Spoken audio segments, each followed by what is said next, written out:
My mom forgot to make a plate for me at Christmas. Said there wasn't enough, but my brother's girlfriend got seconds. I didn't say a word. Just got up, took the dish I brought, and left. They called me rude. I didn't make a scene. I wasn't expecting Christmas to go smoothly. I've long stopped expecting normal from my family, but this time they actually managed to surprise me. Not with generosity, not with warmth, but with something colder than the weather outside. We drove 3 hours through sleet and traffic. My boys, 7 and 9, were buzzing with excitement in the back seat, not really understanding yet that family isn't always what it's supposed to be. I had a headache before we even got there, but I kept telling myself to just get through it. A few hours, a few polite laughs, eat dinner, and leave. We pulled up to the house, and nobody came out to greet us, not even away from the window. When we walked in, the dining room was already full. Everyone was seated like we were late, even though we were right on time. My mother gave me that quick, clipped smile that never reaches her eyes, then went back to her wine. My brother Jeff was there with his new girlfriend, Lana, who he's known for about a month, but apparently was now part of the family. She had a seat right next to Mom and was talking like she owned the place. Meanwhile, my boys and I were given chairs at the far end of the table. No decorations, no place cards, not even napkins. Dinner started getting passed around. My kids got plates. Everyone got plates. Then silence. I kept waiting for mine, watching the dishes get lighter and lighter. Then Mom walked past me with a smirk and said loud enough for the room to hear, "There wasn't enough for everyone. I figured you wouldn't mind, Kirsten." My sons looked at me like they didn't understand. Honestly, I didn't either. I just stared at her. She didn't stop walking, just kept pouring herself another drink. I tried to stay composed. I really did. I even told myself maybe they'd forgotten something. Maybe it was just a mix-up. But then Lana, in her sequin dress and fake laugh, got up and went for seconds. Seconds. My mother helped her scoop more potatoes onto her plate like this was all completely normal. And that's when I stood up. I walked to the kitchen where Lana had just set her plate down to grab a drink. I picked it up without saying a word. Walked back through the dining room. The room went quiet for a beat. My mother looked at me like, "How dare you?" Jeff muttered something. Lana looked confused. I didn't care. My sons stood up too, still holding their half-eaten plates. They didn't even ask. They just followed me. I didn't yell. I didn't cry. I didn't slam the door. We got in the car. I buckled them in, and we drove off. The phone started buzzing 5 minutes later. Missed calls from Mom. Then a text from Jeff. "Real mature, Kirsten. Way to ruin Christmas." I didn't respond. I didn't look back. But what they didn't know, what I realized in that exact moment, was that this wasn't just one night. It was the last night, and I wasn't going to let it go. They called me rude, but they were about to learn what rude really looks like. The drive back was quiet. My boys were in the back whispering to each other, probably trying to figure out if we were in trouble or if something really bad had happened. I didn't speak until we got home. I made them cocoa, turned on a movie, and let them fall asleep on the couch. I sat in the dark and thought. It wasn't about the plate. It was about all the plates before it. Every insult that had come with a smile. Every holiday where I was expected to bring gifts and dishes and energy and patience. And in return, I got looks, gossip, and silence. I'd been paying their bills for 2 years. That was the part no one ever talked about. When Dad had that heart thing and Mom stopped working, it was my card they used. Groceries, electric, gas, meds, even some Amazon charges that had nothing to do with survival. I didn't complain. I thought it was the right thing to do. But they never thanked me. Not once. So the next morning, I made 2 calls. First to the bank. I canceled the card they'd been using and moved the automatic payments to a new one. Then I texted my parents. Short, polite, final. "Please don't use the card anymore. I've closed it. I'll be handling my finances privately from now on." That was it. It took exactly 43 minutes for the first call to come in. I let it ring. Then Mom left a voicemail. Not an apology, just a drawn-out passive-aggressive rant about how confused she was and how disappointed she felt in my behavior. She mentioned Christmas dinner as if that somehow justified everything. Dad sent a text. "What's going on with the card? We can't get groceries." I stared at it for a long time before deleting it. Then the second wave came. Lana. Even my aunt, who I hadn't spoken to in a year, decided to weigh in. The family group chat, the one they always forgot to include me in unless they needed something, suddenly blew up with fake concern and thinly veiled jabs. I didn't respond to a single one, not because I didn't have words, but because they didn't deserve them. That night, I sat with my boys on the floor. We ate grilled cheese and watched them build Legos, and for the first time in years, I felt light. Not happy exactly, but free. I wasn't done yet, not even close. Letting go of the card was just step one. The real message, that was still coming. 3 days passed without a word from me. I didn't block them. I didn't respond. I just existed like they didn't. And apparently, that scared them more than yelling ever could. On the 4th day, a knock came at the door. I knew it was them before I even checked. My parents never came to my house unless they wanted something. They didn't ask to see the kids. They didn't show up for birthdays. But now here they were standing on my porch with frozen smiles and a bag of store-brand cookies. I opened the door just enough to be polite. My sons were on the couch watching.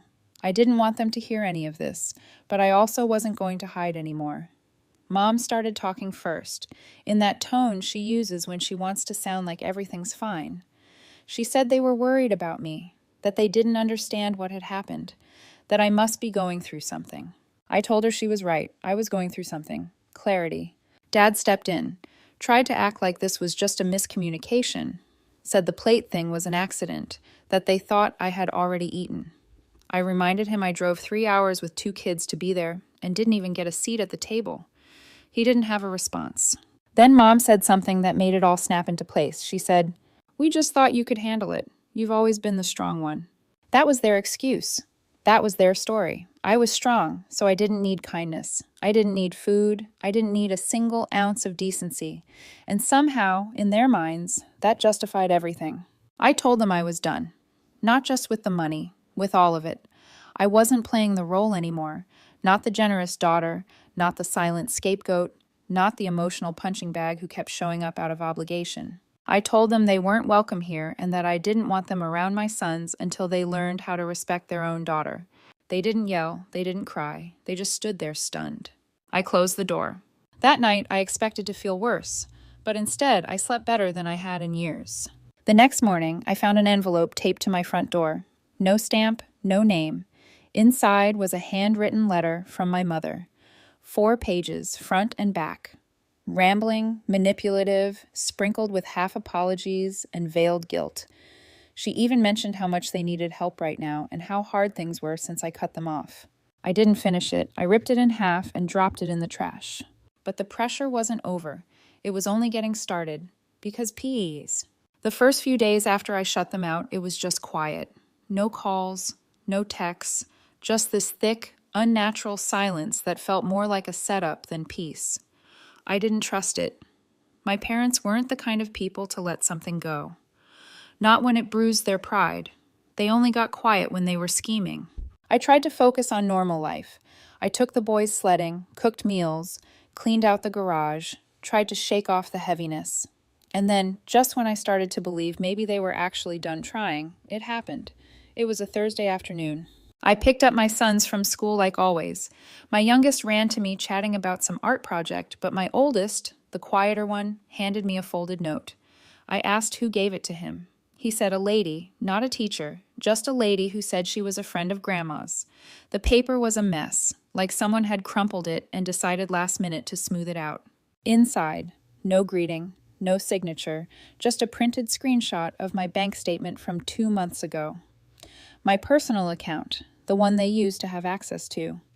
Charges circled in red ink, a $146 grocery bill from their town, 3 separate pharmacy charges, a hotel booking in Cape May. I never went on. At the bottom, scribbled in pen, "So you've always been keeping score." It didn't make sense at first. Then it hit me. Jeff. A few years back, I helped him get out of a mess after his divorce. I'd walked him through my banking app, even gave him temporary login access to move money for Mom's meds. I never changed the password. It had been years. I didn't think I had to. Apparently, I did. I got home, shut the blinds, locked the door, and changed every password on every account I owned. Then I called the bank and flagged the login. They confirmed there had been access from Nevada. Jeff and Lana had moved there 3 months ago. I was still trying to process the audacity of it when another twist came. That night, a delivery driver dropped off a box at my door. I hadn't ordered anything. No name on the label. Inside were two things: a half-used roll of duct tape and a child's stuffed bear. My son's, the one he'd lost at my parents' house last summer. No note, just that. I called the police to report the incident. Not because of the bear, but because now it was personal. They were playing games, creepy, calculated ones. I showed them the note, the printed bank statement, and gave them Jeff's name. They told me to install more cameras and document everything. But it wasn't over. The following night, we got back from the movies. I pulled into the driveway and stopped cold. My garage door was spray-painted in red. Ungrateful. The words were messy, rushed, dripping. I got the boys inside and checked the security footage. It was grainy, but I could make out the outline of someone in a hoodie around midnight. They moved fast, but the car parked down the block had a very clear plate number. I didn't even need to look it up. It was Lana's. I didn't cry. I didn't panic. I made hot chocolate, tucked the boys into bed, and sat in the kitchen staring out the window. That wasn't just vandalism. That was a message, and I finally understood. They weren't trying to get me back. They were trying to break me. But they'd forgotten one thing. I'd spent years cleaning up their messes, years swallowing my words, paying their bills, holding my tongue so my kids wouldn't see the worst of it. Now they were about to see who I really am. The next morning, I called a locksmith and had every lock in the house changed. I called a friend who worked in home security and had extra cameras installed. Not just outside, but inside too. I knew they weren't going to stop, and I wasn't about to keep waiting for the next scare tactic. While the boys were at school, I took the bear, the one they'd mailed like a threat, and burned it in a metal bucket in the backyard. I didn't feel any satisfaction, just clarity. The old me would have tried to talk it out, fix things, find a middle ground. That part of me was gone. And then I started planning. I had every receipt, every charge, every withdrawal from my account they made over the last 2 years. I organized it into a PDF. Page after page of what they'd cost me. I added photos, the spray paint, the creepy package, the printed bank statement. Then I sent it to every relative who'd ever gossiped behind my back, every mutual friend who still followed them on Facebook, and even to the church my mother volunteered at. Subject line: since they want to keep score, let's do it right. It took less than an hour for my phone to explode. My aunt called me in tears. She said she had no idea. A cousin sent me a screenshot of my mom's Facebook where she'd posted something vague about being betrayed by blood. But the comments under it weren't what she expected. People were turning.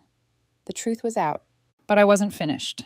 I knew the only thing that really mattered to them was money. So I contacted every company tied to my old credit card and gave them updated info, except one, their internet provider. I left that one out on purpose. 2 days later, I got the call. "Kirsten, we can't access our account. We need your help logging in." I didn't answer. I forwarded the voicemail to my lawyer. Then I called the landlord of their duplex. I knew the property manager. I told him calmly that my parents had been listing me as a financial guarantor without my consent, that any automatic payments on my card were over. He said he understood. He said he'd be in touch with them. That evening, Jeff called. I didn't answer. Then Lana. Then finally a message from my mother, her voice low and careful. "Please, Kirsten, we don't know what to do." For a second, I almost felt it. That old guilt. The twitch to help, to soften. But then I remembered that Christmas night. My sons looking at me, confused. The spray paint. The bank statement handed to my kid like it was a school flyer. So I responded once, just once. "You said I was strong, remember? So be strong. Figure it out." Then I blocked every number. Changed mine the next day. I knew it wouldn't end there. People like them don't give up because you shut the door. They just start pounding louder. But the door wasn't just closed anymore. It was gone. Bricked up. They weren't coming back in. A month passed. No knocks, no packages, no threats, not even passive-aggressive letters. Just silence. Real this time. The kind that made the air feel different. I kept waiting for another trick, another dig, another ambush. But nothing came. And that made me nervous. One night, while my sons were asleep, I checked the cameras like I always did before bed. Everything looked normal until I saw it. On the sidewalk in front of the house, under the streetlight, a cardboard sign. I went out and picked it up. It read, "We're sorry. Just let us explain, please." No names, no threats, just that. I didn't bring it inside. I left it in the trash bin and went back to bed. A few days later, a letter showed up at my work. Not my house, my job. In it, my father apologized. The real kind. Not his usual, "I'm sorry if you were hurt" garbage. He admitted they used me. Said he didn't realize how far they'd gone until Jeff took things too far. He didn't mention the spray paint or the bank access, but he said Mom was not well lately, and they were desperate. Desperate. That word stuck with me. I didn't feel pity. I didn't feel anger. I just felt done. I didn't respond. But something else was bothering me. That hotel charge from months ago, the one in Cape May. I had never really looked into it, assuming it was just another shady expense they threw on my card. But now I pulled it up again, called the hotel, asked for the receipt. It wasn't for my parents. It was for Jeff. 2 nights, Beachview. Guest name, Al Owens, Lana. They'd used my card for a romantic weekend getaway, and it was the same weekend I had taken my boys to urgent care for the flu. While I sat up all night with fevers and puke bowls, they were drinking cocktails on a balcony. I paid for it. That was the last thread. I printed everything out again. This time I mailed it. Not to family, to a few choice people. Jeff's new job, his landlord, his in-laws, Lana's parents. And I made one final stop. I walked into a local attorney's office with the whole file, told them I wasn't looking for revenge anymore. I just wanted protection, to make sure they couldn't touch my finances again. We drafted a formal letter, a cease and desist for Jeff and another for my parents. I signed it with my full name. No apology, no explanation. When I got home that night, the boys were waiting. I didn't say much, just hugged them both a little longer than usual. My youngest asked if Grandma and Grandpa were coming back. I told him no, and for the first time he smiled, not because he hated them, but because he knew finally I was done letting them hurt me. Sometimes the hardest part of breaking free isn't the escape. It's realizing you could have left sooner. But now that I had, I wasn't looking back. The update. 2 months passed. Winter turned into a sluggish, wet spring. I thought the silence would bring peace. It didn't. It brought space, and space lets memory grow legs. The boys were thriving. I was doing better than I'd been in years, but somewhere under it all, I kept waiting for the next hit. That's the thing about trauma. You never really believe it's over. Then I got a letter, a real one, postmarked from a small town in Oregon. No return address. Inside was a photograph. My parents standing in what looked like a church basement, behind a folding table with a hand-painted sign that read, "Community donations welcome." They looked tired. Not poor, not homeless, but different. Humbled, maybe. My mom's hair was shorter, grayer. My dad had a cast on his hand. There was no message, just the photo. It felt too specific to be random. The postmark matched a small shelter that ran a Facebook page. I looked it up. There was a post from 2 weeks earlier, a call for volunteers. Tagged in the photo were names I didn't recognize, but one commenter caught my eye. They've been helping out every weekend. Not sure where they came from, but they keep to themselves. I stared at it for a long time. I never responded to the letter, never tried to contact the shelter, but it stuck with me. Because if they had sent that picture, and I was sure they had, it meant something had changed, or was trying to. Then something stranger happened. One afternoon after work, I found an envelope taped to my windshield, plain white. Inside was a check, signed in my father's handwriting. No note, no threats, just a check, a gesture, a reversal. I didn't cash it. I didn't tear it up either. I put it in a drawer with the photo, not as keepsakes, as evidence. The past has a way of resurfacing when you least expect it. And I don't know what they're doing in Oregon, or why they're suddenly trying to show me a version of themselves I've never met. But something tells me this isn't the end. It's a pause. And the next time they reach out, if they do, I won't be the one left speechless. Because now I'm not just stronger, I'm ready.